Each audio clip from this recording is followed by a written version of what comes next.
자, 오늘 새 정부가 출범합니다. 국회는 쟁점 해남들이 많죠. 그 가운데 하나가 후반기 법사위원장의 문제입니다. 어제 뉴스킹과 인터뷰한 민주당의 박홍근 원내대표는 재협상 뜻을 분명히 밝혔는데요. 지난해 민주당 윤호중 원내대표와 협상 파트너였던 김기현 전 원내대표는 민주당과 끝장 토론을 제안을 했습니다. 직접 연결해서 입장을 들어보겠습니다. 의원님 안녕하십니까? 네, 반갑습니다. 김기현입니다. 네, 의원님. 어제 박홍근 민주당 원내대표 인터뷰 혹시 들으셨습니까? 저는 뉴스 보도를 보고서 황당했었습니다. 이렇게 말씀하셨거든요. 해괴망측한 얘기 다 들었고요. 예. 살다 별 희한한 말 다 듣는다는 생각이 들었습니다. 새 들어 살고 있는 분이 다음 세입자의 보증금 월세를 얼마라고 하라고 하면 월권이다. 이렇게 얘기를 했고요. 윤호중 비대위원장도 월권 맞다. 이렇게 얘기를 했습니다. 그 얘기를 들으면서 민주당은 역시 코미디 전문 정당이다. 어제 한동훈 이사 청문회도 보니까 개그 콘서트 행진 같아 보이더니 네. 역시 코미디 전문이다. 모든 면에서 참 얼토당토하는 개그 콘서트를 벌이고 있다는 생각이 드는데요. 네. 그 말을 들으면서 그럼 민주당이 국회 주인이고 국민의힘은 세입자란 말인가 이런 생각이 들었는데 참으로 해괴망측한 막말이고요. 네. 이게 그 당시 작년 7월 달에 썼는데요. 그 합의문에는 국회의원 윤호중, 국회의원 김기현이 되어 있지 않고요. 예. 더불어민주당 원내대표 윤호중, 국민의힘 원내대표 김기현 이렇게 되어 있습니다. 그러니까 개인 윤호중이나 개인 김기현이가 합의한 게 아니고 교섭단체 양정당의 대표가 사인한 겁니다. 네. 대통령이 대통령이 바뀌었다 그래서 전임 대통령이 체결해 놓고 합의했던 과거 조약이 무효가 된다. 이런 논리라고 밖에 생각이 안 드는데 민주당 얘기는요. 네. 참으로 황당하다. 지금 민주당이 정식 맥힘이 더불어민주당인데 역시 현재도 지금 1년 전에도 더불어민주당, 지금도 더불어민주당 아닙니까? 네. 그리고 그 당의 대표는 비대위원장인데 그 당시 원내대표했던 윤호중 의원 그분이 지금 더불어민주당의 대표를 맡아 있잖아요. 근데 더불어민주당 이름 그대로고 정당이 그대로인데 원내대표 바뀌었다 해서 옛날에 조약이 무효가 된다? 황당하기 짝이 없어서 정의 그렇게 무효화 시키고 싶으면 네. 더불어민주당 해체시켜버리고요. 따로 나홀로 민주당 혹은 낙검수 민주당을 새로 창당을 해야 되지 않을까. 네. 더불어 하는 게 아니고 나홀로 하고 있으니까 더불어민주당 해체시키시고 예. 새로운 정당 나홀로 민주당이나 낙검수 민주당을 만드셔라. 그래 놓고 무효선을 하셔라. 그 말씀을 드리고 싶습니다. 자, 그러면 당시 이제 직접 합의를 하셨으니까 합의 내용은 정확히 어떻게 되는 겁니까? 그 후반기 법사위원장이 야당이 된다. 아니면 국민의힘이 맡는다. 후반기 법사위원장은 어떻게 명시가 된 겁니까? 합의문이 세 가지 1항, 2항, 3항으로 되어 있는데요. 네. 그 제2항에 있는 문안을 그대로 제가 읽어드리겠습니다. 21대 국회 후반기 상임위원장 대부는 교섭단체 의석수에 따라 하되 법제사법위원장은 국민의힘에서 만든다. 이렇게 한 글자로 제가 안 틀리게 읽어드렸습니다. 국민의힘. 네. 그 당시에 합의할 때 그 당 사이에서 대선에서 이긴 정당을 하자 아니면 그 야당에서 맡아 하자 이런 논의들을 계속 했었어요. 그러다가 네. 최종적으로 합의문을 만들면서 국민의힘에서 만든다라고 아주 치열한 논쟁 끝에 그 문안을 만든 겁니다. 그래서 이제 우리 국민의힘이 이기든 지든 대선에서 이기든 지든 간에 국민의힘에서 만든다라고 하는 것을 명확하게 서로 의사를 확인하고 여당 표시도 안 하고요. 네. 대선에서 이긴 정당 패한 정당에는 표시도 안 하고 국민의힘이 만든다고 명시를 했는데 네. 사실 저희 당으로서 그때 최고 수준의 합의를 한 셈이죠. 정말 최고 수준의 합의를 했다 저는 생각하는데 거꾸로 이제 민주당이 그 당시 답답했죠. 왜 이런 합의서를 써왔느냐 해서 민주당 내부에서 논란이 되었는데 네. 민주당이 치열한 의원총회를 벌였습니다. 제가 알기로는 의원총회에서 한 시간 거의 2시간 가까이 치열한 토론을 했고 최종적으로 투표를 했습니다. 네. 투표 끝에 이 합의안을 받아들인다. 이렇게 찬성하는 표결 결과가 나와서 최종적으로 합의가 추인이 된 것이거든요. 네네. 그러니까 민주당 입장에서는 답답하긴 하겠지만 최고 수준의 합의를 한 것이라고 저희들 입장에서 오히려 저희 당에서는 제가 의총에서 보고를 했더니 의원들이 박수를 쳤고 잘했다고 그렇게 되었는데 어떻든 그걸 더불어민주당의 의원총회에서 표결 끝에 다 승복하고 추인한 겁니다. 그런데 지금 그 더불어민주당이 해체된 것도 아니고 나홀로 민주당으로 바뀐 것도 아닌데 네. 그거를 다시 무효로 하겠다 하니 이거 먹튀다 먹튀 그런 말씀을 드리지 않을 수가 없는 거죠. 어제 그 박홍근 원내대표 말씀을 좀 해드리면 당시 묶음으로 같이 했던 이 법사위의 체계 작구 심사 요거 악용하지 않기로 했는 부분 요게 잘 안 지켜진다 또 이런 얘기를 하던데 이건 어떻게 보십니까? 그 조항 그 법 조항 그대로 있습니다. 사망에 보면 예. 국회법 86조 사망에 121일 60일로 단축한다. 네. 그래서 저희들 그거 다 국회법 통과시켰습니다. 개정안 국회법 다 통과되었고요. 네. 합의에 따라서. 그리고 법사위가 체계와 자부심사법을 벗어나 심사는 안 된다. 그거 다 넣었습니다. 법에 다 명시되어 있고요. 네. 체계와 자부심사법을 벗어나 심사한 적이 그렇게 해서 한 적이 없습니다. 아니 민주당이 지금 네. 자기들 마음대로 법사위원장하고 다수를 정하고 있으면서 위장 탈당 불법 사보임 자기들끼리 마음대로 그냥 날치기 강행 처리 온갖 불법을 다 저지르고 있는 사람들이 법대로 하고 있는 우리 국민의힘을 상대로 몰아간다면 정말 코미디죠, 코미디. 자, 근데 요 질문도 좀 드릴 수밖에 없을 것 같은데 최근에까지 법사위원장이 야당이 좀 많이 가지고 있었잖아요. 근데 국민의힘이 여당이 이제 오늘부터 되는 건데 법사위원장이 야당인 민주당이 가져야 된다. 이렇게 주장하는 건 어떻게 말씀하실 수 있을까요? 그 민주당이 지금까지 여당이면서 계속 법사위원장 맡았던 건 그럼 왜 했죠? 맞지 않다. 제가 17대부터 제가 그 이전도 조사가 됩니다만은 간단하게 17대, 18대, 19대, 20대 16년에 걸쳐서 국민의힘 그러니까 법사위원장과 국회의장이 정당을 달리했습니다. 네. 그러니까 여당 야당으로 대체로 이제 국회의장이 다수당인 때가 많았죠. 그러다 보니까 국회의장이 여당이 된 때가 많았는데 그러다 보니까 법사위원장이 야당이 된 적이 많았던 건 맞는데요. 네. 한 번도 바뀐 적이 없는 것은 국회의장과 법사위원장은 이 정당을 달리했다는 겁니다. 열린민주당, 한나라당, 또 한나라당, 더불어민주당, 또 새누리당, 민주당, 또 민주당, 새누리당 그렇게 바뀌어 왔습니다. 20대까지. 그렇게 늘 전후반기 그 소속 국회의장 소속 정당과 법사위원 소속 정당을 달리했는데 21대 국회 들어와서 유일하게 민주당이 다 독식했습니다. 법사위원장, 국회의장요. 네. 특히 전반기 1년간은 모든 17개 상임위원장을 전부 다 자기들이 다 18개 상임위원장을 전부 다 자기들이 독식을 했죠. 그때는 국민의힘이 안 한다고 또 했던 것도 있지 않습니까? 아니 자기들이 다 일방적으로 가져가겠다고 가져가니까. 하니까 네. 이 방금 말씀드린 이 원칙을 지키지 않은 게 아니니까 국회의장도 자기들이 차지하고 네. 법사위원장도 자기들이 차지한다. 그거 안 된다. 법사위원장 우리가 맡아야 된다고 했더니 국회의 오랜 관행을 무시하고 자기들끼리 다 해먹겠다. 네.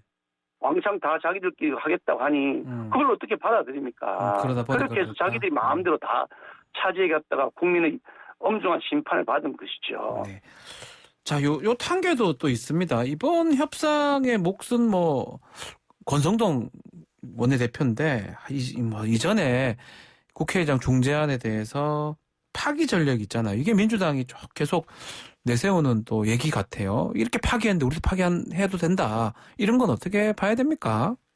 우선 지난번에 네. 검수완박 관련해서 네. 저희들이 잠정 합의문을 썼죠. 네. 그런데 그것이 나중에 파기된 것은 어떻든 형식적으로 서명했던 것이 맞고 저희들이 불찰이고 그 점에서 이미 사과도 했고요.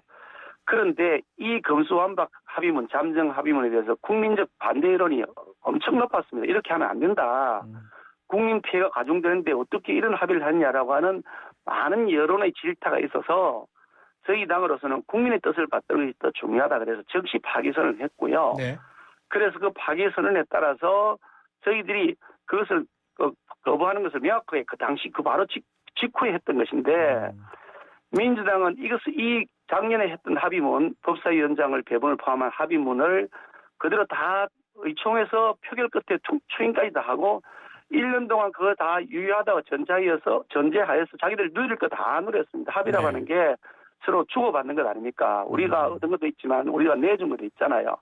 우리가 내준 거 민주당이 얻은 거 다 가지고 1년 동안 잘 향유하고 자기들 걸 지켰습니다. 그래서 법사위원장을 1년 더 맡아서 자기들이 마음대로 검수완박법 같은 폭거를 저질렀죠. 네. 그뿐 아니라 민주당이 이번 이 검수완박 합의문, 그 잠정 합의문은 우리가 파기하고 사과를 했더니 그 파기와 사과 무효라 그러면서 자기들 마음대로 밀어붙여서 자기들 하고 싶은 대로 이거 합의됐던 것이라고 다 처리해버렸잖아요. 예. 그것도 날치 꼼수 해가지고요. 그래서 만약에 민주당이 그런 식으로 예전에 합의했던 거 그것도 무효라고 한다 그러면 네. 그러더라도 합의는 합의니까 여야 합의됐으니까 민주당이 밀어붙여가지고 법사위원장이 국민의 힘이 맞도록 해줘야 된다. 그게 논리적으로 맞는 것이고요. 네. 특히 국회의장 박병석 의장께서는 작년에 그 법사위원장 배분에 관해서 국민의힘 맡기로 합의할 때 그 자리에 직접 입회하셨고 그것도 중재도 하셔서 그 안을 만들 때 같이 합의했고 그리고 심지어 그걸 보증인 자격으로 거기에서 같이 사진도 찍었습니다. 그랬는데 국회의장이 왜 아무 말씀도 안 하시냐. 이번에 그 검수완박 그 잠정 합의문을 가지고서 국회를 마구마비시키면서 강행 통과시킬 때 네. 그 시키고 나서 온갖 뭐 위장 탈당 불법 사법 회기 쪼개기 온갖 꼼수를 다 동원했죠. 네. 그런 다음에 통과되고 나니까 박병석 의장이 했던 말이 이렇게 했습니다. 이번 여야 합의는 최고 수준이었다.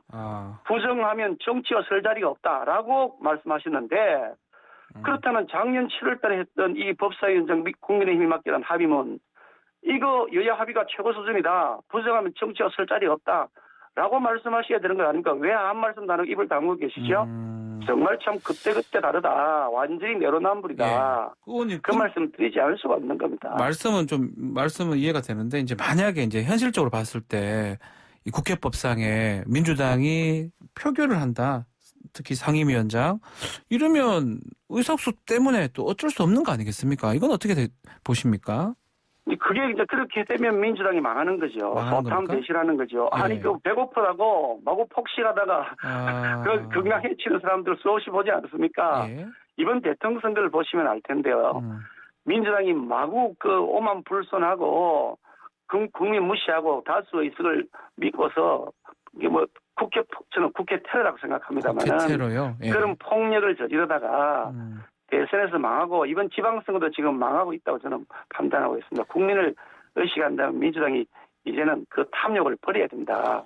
저는 사실 민주당이 왜 이 법사위원장을 계속 차지하려고 하느냐. 예. 그는 방탄조끼용이다 그렇게 생각합니다. 방탄조끼요? 예, 왜 그러냐면 예. 지난번에 검수완박법을 처리할 때 민주당 측 진영에서 나온 얘기 아닙니까? 예. 이 검수완박법이 그 처리가 안 되면 청와대 20명 정도가 전부 감옥 간다. 큰일 난다. 뭐 절대 큰일 난다고 그런 거 아닙니까? 또 민주당 쪽 사람들 모두 다 권력형 비리 의혹에 자기가 연루될 수 있는 그런 걱정들이 되겠죠. 예. 그러니까 어떻게든 검수완박권 처리했지만 그래도 할 수 있는 모든 바리케이드를 다 동원해야 된다. 그러니까 방탄조끼가 필요하다. 그래서 악착같이 법사위원장을 맡아 있으면서 네. 자신들에 대한 그 수사가 진행될 때 그걸 방하고 막고 그걸 저지하고 방해하려 할 것이다. 저는 그런 판단을 하고 있습니다. 자, 좀 주제를 바꿔서요. 어제 또 오늘까지 한동훈 후보자 청문회가 있었는데 보고서 채택은 불발이 됐습니다. 임명을 하는 겁니까? 어떻게 되는 겁니까? 한동훈 후보자에 대해서 임명을 안 하는 이유가 단 하나도 없는 것 같습니다. 결격 사유가 단 하나도 발견된 것이 없고요. 오히려 어저께 인사청문회는 민주당이 완패다. 이게 뭐 공통된 인식 아닙니까? 아무 것도 없이 의혹 같지도 않은 의혹이라고 뭐 제기를 했다가 도리어 민망스럽게 사과하기도 하고 한동훈 딸 이름이 한국 3M으로 바뀌었다. 그걸 최강욱이가 밝혀냈다. 뭐 이런 댓글이 붙어있더라고요. 인터넷에서 보니까요. 한 땡땡 해놓은 것을 한동훈 후보의 딸이라고 희한하게 해석을 해서 당신 딸이 후보자의 딸이 무슨 압력을 넣어서 기업에 압력을 넣어서 기부한 것이 아니냐라고 질문을 했는데 알고 보니까 한 땡땡은 한국 3M이라는 거 아닙니까? 이런 터무니없는 뭐 그래 개콘이라고 하는 얘기가 나오죠. 또 어떤 민주당 이모 의원 같은 거는 술 취한 같은 느낌이 든다는 글이 계속 지금 돌고 있지 않습니까? 청문회 과정에서 청문회를 하면서 또 어떤 의원은 그 이모 교수, 그 이시성을 가진 모 교수라고 하는 그 글을 이모라고 생각해서 한동훈 후보 이모가 무슨 불법에 연루된 거 아니냐. 이렇게 질문하여서 국민들로부터 폭소를 자아내는데 네. 아니 뭐 자격이 없으면 그걸 결격을 증명하든지 아니면 그 증명을 못하면 깨끗이 잘못했다고 시인을 하든지 경기를 벌여서 지고 나서도 경기에서 지고서도 이겼다고 우기면 그거 말 되겠습니까? 그런 분 지구를 떠나야 되는 거 아닌가요? 지구를 떠나라. 알겠습니다. 마지막으로 하나만 더 질문을 드려보겠습니다. 지금 우리 의원님께서 공동선대위원장 맡고 있는데 이 지금 개항을 보궐선거 민주당의 상임 고문이 출마를 했는데 유니스 의원도 얘기로 나오지만 배제된 것 같기도 하고요. 어떤 분이 상대로 지금 나올 수 있습니까? 아마 우리 당에서 오늘쯤 결정을 하지 않겠나 생각하고 있는데요. 유니스 의원 같은 경우는 본인이 실제로 공천 신청한 것도 아니고, 워낙 이재명 후보가 어이없이, 아니, 자기 고향이 12년 동안 성남시장 경기도지사하면서 자기 정치적 고향이 성남시 분당구인데, 네. 그 성남시 분당구에서 일어나고 있는 재보궐선거를 도망가가지고, 인천으로 가니, 이게 경기도에서 도망간 지사다. 라고 하는 거죠. 아니, 대장동이 당군 이래 최대 치적 사업이라 그렇게 자랑하시더니 최대 치적 사업을 벌여놓은 그 분당에서 네. 거기에서 후보를 나오셔가지고 내 최대 치적 사업을 평가해 주십시오 하고 주민들에게 고소하는 게 맞지. 최대 치적 사업에서 자기가 잘했다는 그것을 버리고 도망을 간다. 네. 자기가 거짓말했다는 걸 시인하는 거죠. 그래서 그러니 하도 어이가 없어서 그런 식으로 한다면 내라도 나가겠다. 나도 아무 연고가 없는 개항에 나가겠다고 유니스 의원이 말씀하신 거죠. 그 최원식 전 의원 그 개항에서 계속 오래 사셨던 거론이 되는데 혹시 말씀하실 수 있습니까? 제가 공천에 관여한 것은 아니어서 예. 가타부터 말씀드리진 않겠습니다만은 저희들은 그런 콘서트 같은 개그 콘서트 같은 형태의 그런 공천을 하지 않을 것이다 말씀드립니다. 알겠습니다. 자, 오늘 말씀 여기까지 듣겠습니다. 감사합니다. 수고하셨습니다. 김기현 국민의힘 의원과 말씀 나눴습니다.